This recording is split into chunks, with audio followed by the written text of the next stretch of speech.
Сәлеметсіздер ма, құрметті супер көрермендер. Бүгін сіздермен ерекше бір тағамның рецептімен бөлісетін боламын. Видеоның соңына дейін қараңыздар. Өте тойымды, ыстық тағамдардың бірі. Бұл тағамды дәмін бір рет татып көрсеңіздер, өзіне ғашық ететін керемет, экономия дейді ғой. Үйдегі бар заттардан дайындалатын рецепт.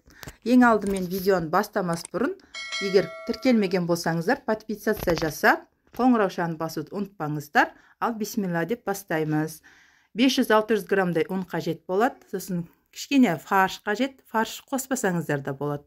Сосын 2 пияз, 3 түк чеснок, 2 сәбіз, өздеріңіздің жақсы көретін қалаған приправаларыңыз. Мендегі универсал приправа.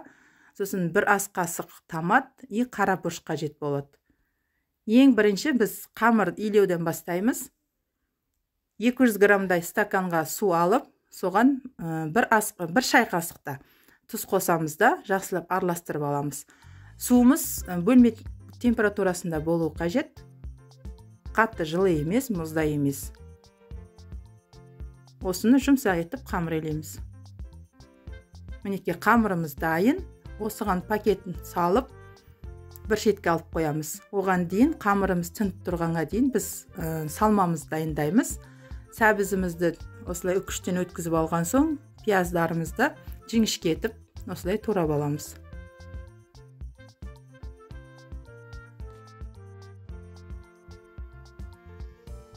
Көкөністерімізді турап болған соң, қызып тұрған табамызға 100-150 граммдай май құйып, пияз бен чесногымызды бірден салып, қуырып аламыз. Қатты қызартып қуырудың қажет жоқ, сосын фаршымызды саламыз.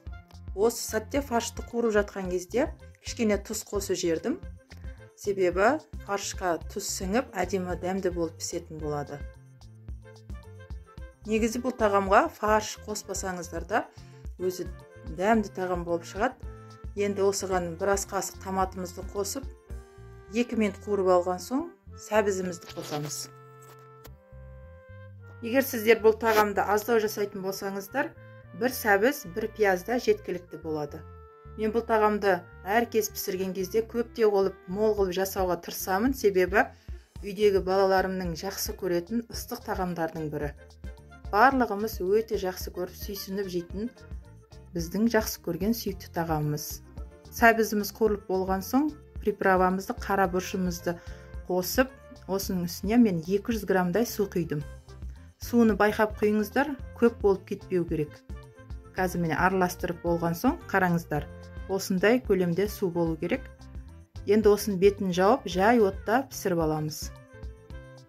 Енді пісіп шыққанға дейін біз қамырымызды жайып аламыз. Барлығын осындай майда-майда бөлектерге бөліп аламыз.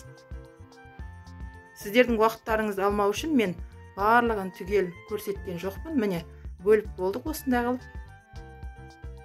Енді осының барлығын біртіндеп жайып шығамыз.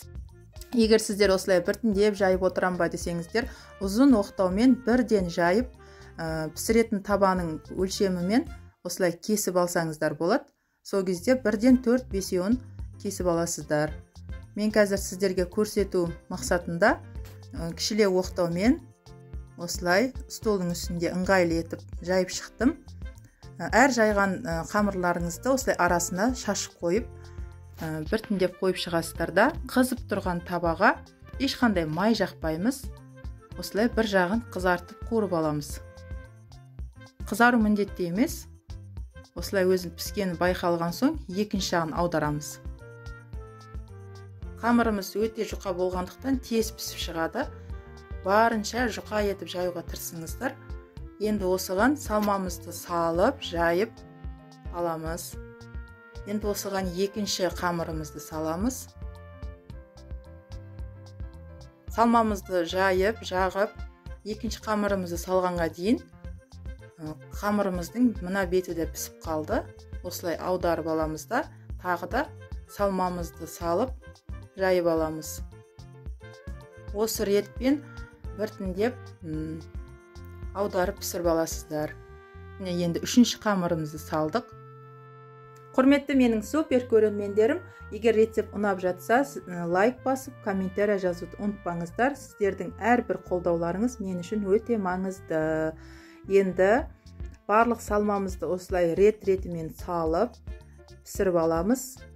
Бір 5-6 қамыр салған кезде салмақ қосылып, аударып пісіру ыңғайсыздана бастайды. Мінекей.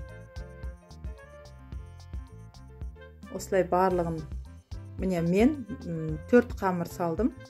Енді қазір 5-ші қамырым саламын да. Үстін жақсылап басып, екінші жағын аударып, бір 10-15 минутқа бетін қақпағын жауып, жай отқа қалдырамыз. Өзінің буымен әдемі болып пісіп шығады, жұмсарып. Қараңыздар, 15 минуттан кейін аштым мен қақпағын. Видеода көрсетілгеніндей, дәл осындай орап, біртіндеп шығарып аламыз.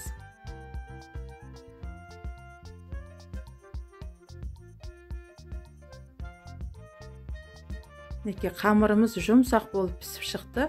Қараңыздар, осындай шұқалықта әрі жұмсақ болып, әдемі дәмді болып шығады. Бұл рецепт барлықтарыңызға ұнайтынына сенімдімін. Бір жасап көріңіздер. Өте тойымды, дәмді ыстық тағамдардың бірі. Мінекей, қазір ортасын бөліп көрсетейін сіздерге. Осындай жұмсақ болып бөлінеді. Мантының қамыры секілді әдемі болып пісіп шықты. Сіздерден қолдау күтемін. Ал бізге ас болсын.